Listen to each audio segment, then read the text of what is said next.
Why do you wear what you wear? Right now? The cross? Yep. Okay, so Yeah. so the cross is the cross that the priest wears. It's called a pectoral cross.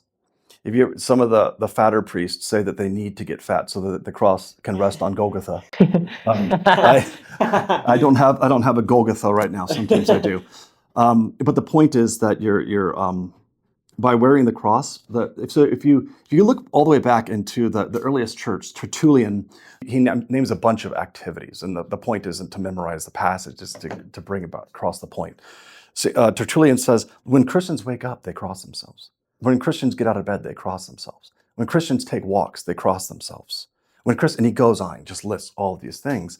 And the point is that you're constantly invoking the cross into your life. St. Paul said, I didn't come to you to preach wide words, right? But to preach the gospel of Christ, to preach the cross of Christ.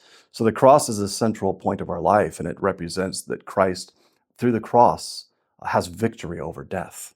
So the irony of the symbol is that it actually is a point where we're saying Christ has victory over the world, and the means by which that victory is held is a cross. When I was ordained my bishop, Bishop Milan handed me my pectoral cross, and he says, I'm giving you a little cross. Pretty soon you'll have a big cross, right? Because the whole pastoral life is the cross. And the cross is the only means by which we enter into the kingdom of God. Now, if you read St. Ephrem the Syrian, he points out that if you hear someone saying something blasphemous, cross yourself. Protect yourself with the Holy Cross. So this is very early stuff. So I tell people when they say, Father, what do I do when someone uses God's name in vain in front of me? I don't want to, come across as rigorous. I don't want to just, I want to be able to get along with people. I said, cross yourself. Cross yourself. You protect yourself and you communicate without having to rebuke someone. So the cross is the means by which we Christians find our victory over Satan, over the enemies from the very earliest church. Right, the cross was used as a mean to overcome Satan. When someone was anointed, they were crossed. When someone had a demon, they were crossed. We can invoke the Holy Cross because it has power, right? And then what about the Keanu Reeves looking outfit you got going Yeah. on? Oh, that's so funny. I used to work in Pittsburgh prison back when I was a seminarian, and they used to call me the Matrix. And they actually were like, "Hey, we're gonna get one of those. I want one of those outfits." It's true. It looks like that. So if you read the work of Evagrius Ponticus, this is talked about all the way back in the early 4th century, and he explains the reason why we wear the black robes. And it's a traditionally it was just what Romans wore. They wore robes, right? And so it's a carryover of Roman attire. But all the way from the time of Agrius, it began to take on spiritual significance.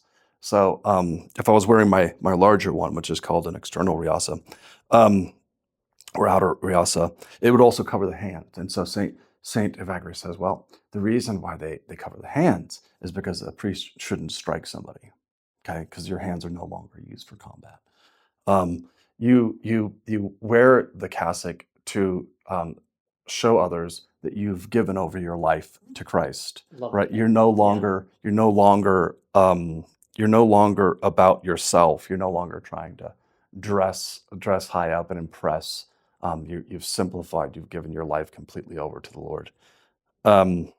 Saint Paisios, he talks about. He says, "Well, I won't even receive a blessing from a priest who wasn't to wear a cassock." And he says he was once walking by a tree that lost the bark, and he wrote evidently on the tree, like, "This tree is like a priest without a cassock. He will soon be dead." Yeah. And So you wear that even at the gym? no, no, that wouldn't work out all that well. No, so there's, I compromise in my own way. A monk wouldn't go to the gym and at all. So yeah, a monk would be expected to wear it anywhere. I'm not a monk. I'm a secular priest. I have kids, so it's a bit of a different story for me. But I will tell you that I have noticed in my own spiritual life, when I'm out and about and I'm not wearing my cassock, I'm more likely to forget who I'm supposed to be. So a uniform, kind of. It is. It reminds you. Yeah. Reminds you of what you're supposed to be. Because priests are just like anybody else. You know, we're just sinful humans who are trying to follow Christ. And so we need little reminders to ourselves. Hey, you're a priest, right? Like your calling is to be above reproach, right?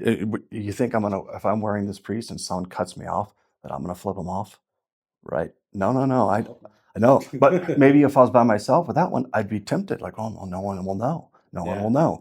When you wear a cassock, you're telling yourself everyone knows. So it's a support system to a weak soul. Okay, so it helps me. It helps me as a priest to remember who I'm supposed to be at times when I forget.